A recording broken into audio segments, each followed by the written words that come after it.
Bonjour et bienvenue dans cette vidéo. Je vais vous présenter l'actualité du Barça aujourd'hui, en ce mardi 8 octobre 2024. Si vous êtes nouveau sur la chaîne, ici je parle généralement de l'actualité du Barça. Donc n'hésite pas à t'abonner, et appuyer sur le bouton j'aime et un commentaire pour le référencement, et ainsi me soutenir. Voici mon compte TikTok, pour les intéressés. Merci, et commençons.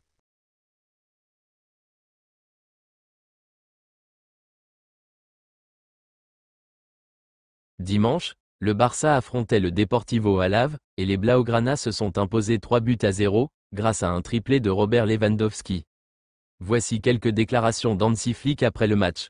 Nous avions le match d'Osasuna en tête. La clé a été la bonne première mi-temps. Nous ne savons pas encore quelle est la blessure de Ferran Torres, mais elle semble musculaire. Nous verrons cela avec les examens médicaux. La blessure de Ferran Torres est inquiétante. Nous n'avons pas beaucoup d'options en attaque, mais nous verrons ce qui se passera. Je souhaite à Dani Carvajal tout le meilleur. Sa blessure semblait très grave, et il était en très bonne forme. Je peux le dire, de la part du FC Barcelone, nous lui souhaitons le meilleur. Si on peut parler du niveau de Lewandowski cette saison, je pense qu'il faut féliciter tous les membres du groupe. Ils l'aident tous. Il est en bonne forme et je suis heureux de le voir. Je suis content des 3 points et de la performance de Lewy. Rafinha est un leader. Je pense que c'est ce qu'il y a de mieux pour lui. Il est important pour nous à son poste. Son mouvement est dynamique, mais je pense qu'il peut s'améliorer. Quand il marque des buts, il veut toujours en marquer plus. Je suis très content de lui, il est incroyable. L'attitude de Rafinha est excellente et je l'apprécie beaucoup. Certains comparent le Bayern de Flick et le Barça de Flick. Qu'est-ce que j'en pense? Non, je n'aime pas ça. L'équipe est différente, la situation est différente. Pour l'instant tout va bien, mais je sais que les choses peuvent changer très vite dans le football. Ce que fait cette équipe est incroyable, l'ambiance dans le vestiaire est géniale. Il ne s'agit pas seulement de gagner ou de perdre. Nous analysons les matchs, c'est pourquoi nous avons un très grand groupe d'analystes. Nous voulons montrer aux joueurs ce que nous pouvons améliorer pour le prochain match. D'habitude, je ne regarde pas trop en arrière. À Monaco et à Osasuna, je sais pourquoi nous avons perdu, mais il est important de se concentrer sur le prochain match et de penser positivement.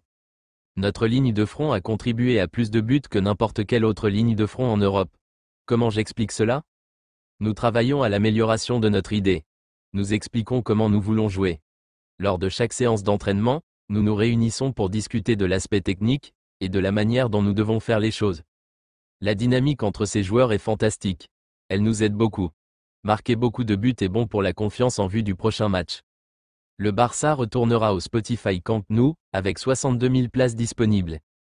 Voici une déclaration d'Elena Fort, sur le Spotify Camp Nou.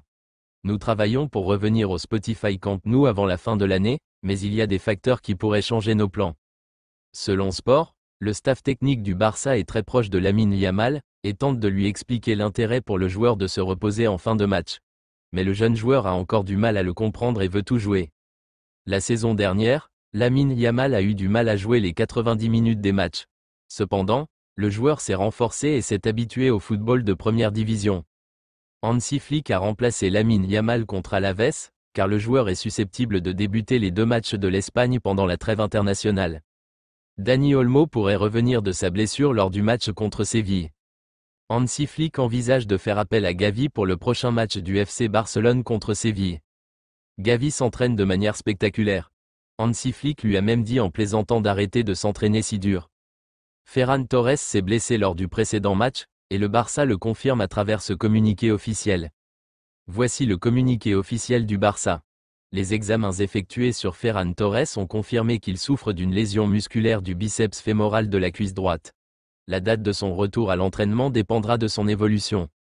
Selon Mundo Deportivo, la blessure de Ferran Torres n'est pas anodine. Il devrait être absent pendant environ 8 semaines, mais il faut espérer qu'il puisse raccourcir cette période.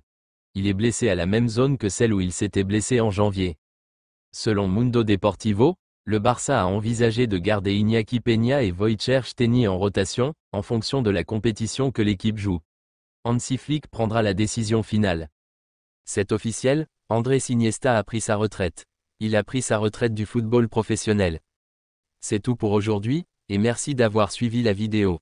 Mettez un j'aime si la vidéo vous a plu, et aussi un commentaire en donnant vos avis, et abonnez-vous pour ne pas manquer les prochaines vidéos. Merci, et à bientôt.